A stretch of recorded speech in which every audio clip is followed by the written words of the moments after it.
When I was a young mother, I was making $12,000 a year.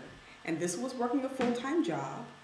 It included some benefits, but not much, and not enough to cover what all I needed in terms of medical expenses, food, shelter, transportation, and entertainment, because we all want to have fun, right? So let me tell you how I survived on $12,000 a year as a single mother with one child. The first thing we think about is, how is she living? Where is she living? Food. So food, clothing, and shelter are the most important things to consider when talking about basic survival. So the first thing, food. How did I get food? I had a little bit of money and I went on food stamps, plain and simple. And the food stamps I received was based on my income as well as other living expenses that I would have to take care of. And typically, food stamps is based on about 30% of, or it should be 30% of your total income.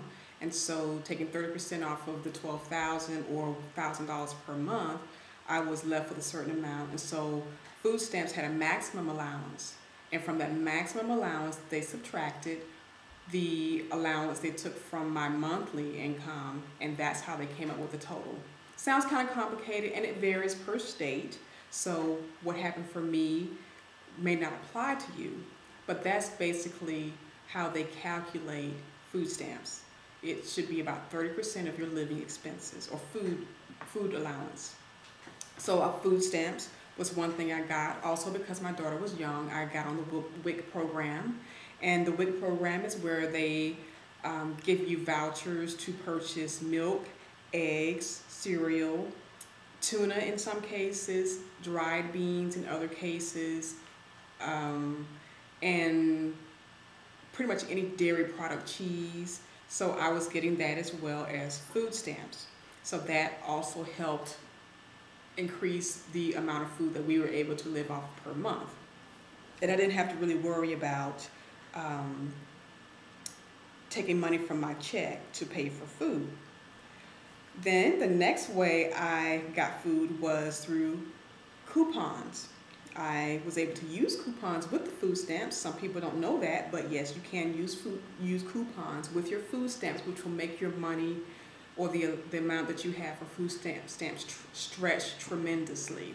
It can spread out the amount that you have in the food stamp amount much further than if you did not use coupons. So that's very important, another way to survive on $12,000 a year and be able to manage to take care of all of your food needs. I also visited food pantries whenever things ran kind of low. A lot of churches or nonprofit organizations have food pantries in your city. You just probably have to look around and know. In my city they did. They would collect food. They'd have a place where you could go once a week to pick up the food, and you fill out a small application, and it was a godsend. I mean, plain and simple, having a food pantry. Then you were able to get another variety, different type of varieties of food.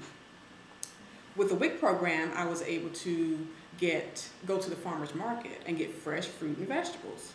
Now, this was in a state in Alabama. It was in Alabama, so I was able to go to the farmer's market and purchase produce. Now, certain vendors accepted the food stamp vouchers. Not all of them, but some of them did. But it was still a good way to get fresh fruit and vegetables for myself and my child. So that's the basic way that I was able to get food while living on $12,000 a year. Also, when my daughter got older and I still needed assistance, and because of the low income I had, she was able to get on the free lunch program. And as my income increased, then she was able to get on the reduced lunch program. So food on $12,000 a year is manageable. You can eat plenty. It depends on your income. If you have no income, then you get the maximum benefit. So I encourage you, if you need to live off that little amount of money, then do get yourself food stamps. If your children are 5 and under, you might be eligible for the WIC program.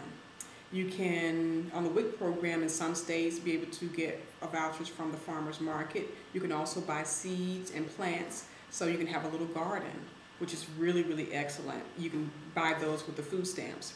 Also, use coupons to stretch your food budget. It's very important to use this resource because you never know, you might get a buy one, get one free, you might get a two for deal. Whatever the coupon says or stipulates, use it. In some states, you may have to pay the tax on the coupon, which is a few cents. And most of us, we have at least a couple dollars in our purse or pocket where we can use in order to pay that small tax on the coupons that you were used. So that's the food part of surviving on about $12,000 per year.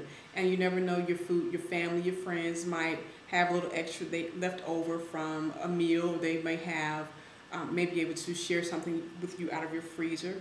And that's another thing, utilize your freezer space. Cook up food and freeze it. If you're using coupons and you're able to get a lot more than you thought, then use it and keep it in your pantry or your cabinets or your freezer so that you have the extra money, the extra food for the next time.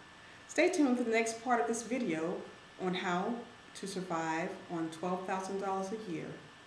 In the meantime, if you'd like more information, please visit richsinglemama.com or email me at samantha@richsinglemama.com. Thanks. See you later.